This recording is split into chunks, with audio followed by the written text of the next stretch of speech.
Hello friends, কেমন আছো সবাই? আশা করছি সবাই খুব ভালো আছো আর আমিও ভীষণ ভালো আছি। Welcome back to my channel quick recipes with Mamoni. আজকের রেসিপি আমার ভাপা দই ইলিশ।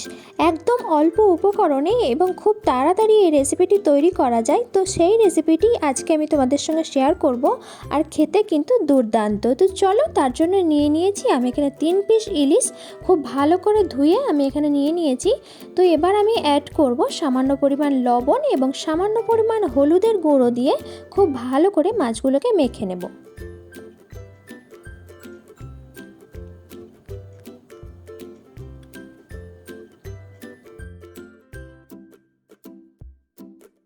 তো দেখো, নুন এবং হলুদ গুঁড়ো দিয়ে মাছগুলো কিন্তু খুব ভালো করে মাখা হয়ে গেছে। এবার যেটা লাগবে সেটা হলো দই ইলিশের জন্য টক দই। তো ফ্রিজ থেকে বের করে নর্মাল টেম্পারেচারে আমি দইটা রেখে দিয়েছিলাম। এবার আমি এখানে নিয়েছি 2 চামচ টক দই। তো দইটা খুব ভালো করে আমি ফেটিয়ে নেব।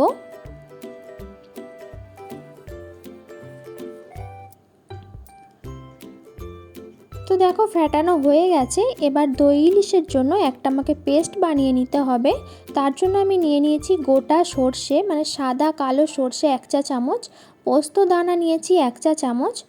তো নেব 2টো কাঁচা লঙ্কা এবং সামান্য পরিমাণ লবণ দিয়ে আমি সর্ষেটাকে পেস্ট করে নেব। তো লবণ এবং কাঁচা লঙ্কা দিয়ে সর্ষে পেস্ট করলে সর্ষের যে তেতো ভাব সেটা কিন্তু থাকে না।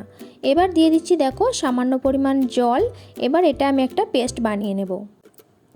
তো আমি কিন্তু এখানে 3 পিস মাছ নিয়েছি, তাই জন্য কিন্তু মশলার পরিমাণগুলো অল্প দিয়েছি। তোমরা যদি মাছের পরিমাণ বাড়াও তো এই মশলাগুলো কিন্তু তোমাদের আন্দাজ মতো বাড়িয়ে নিও। তো দেখো, মশলাটা কিন্তু বাটা হয়ে গেছে। এবার আমি একটা পাত্র নিয়েছি, যার মধ্যে দিয়ে দেবো আমি ফেটিয়ে রাখা টক দই।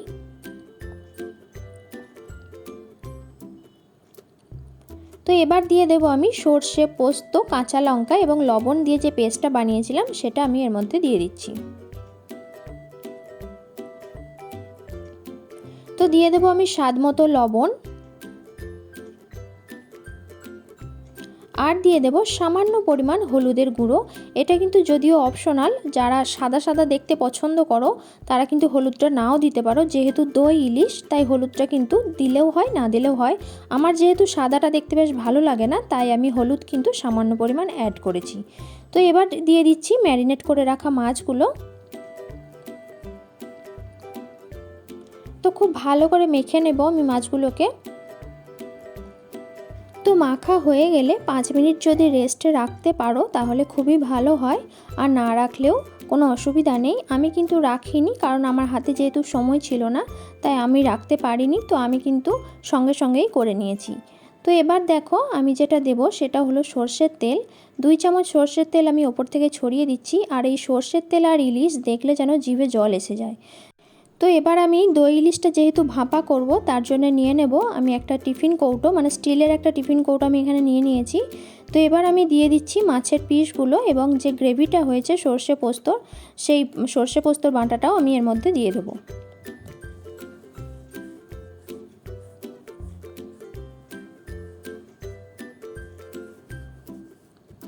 তো দেখো হয়ে গেছে। এবার আমি চিড়ে রাখা কাঁচা লঙ্কা দিয়ে দিচ্ছি এখানে 3টে। তো দেখো, দেখতে কিন্তু ভীষণই সুন্দর হয়েছে। এবার আমি টিফিন কৌটোর ঢাকনাটা লাগিয়ে দেব। আর তারপর যেটা করব সেটা হলো একটা কড়াইয়ের মধ্যে আমি গরম জল বসিয়ে দিয়েছি। তো জলটা কিন্তু কিছুটা গরম হওয়ার পর টিফিন কৌটোটা বসাতে হবে। আর বলে রাখি, টিফিন কৌটোর যে মুখটা তার থেকে যেন জলটা নিচেই থাকে, তা না হলে জল ঢুকে যাওয়ার একটা ভয় থাকে। তো এবার ওপর থেকে দিয়ে দিতে হবে যে কোনো একটা ভারী জিনিস এই টিফিন কৌটোর ওপরে কিন্তু চাপিয়ে দিতে হবে। তো আমি এখানে একটা নোড়া দিয়েছি, তোমরা দেখতেই পাচ্ছ। এটার সঙ্গে হয়তো অনেকেই পরিচিত বা অনেকে হয়তো চেনো না।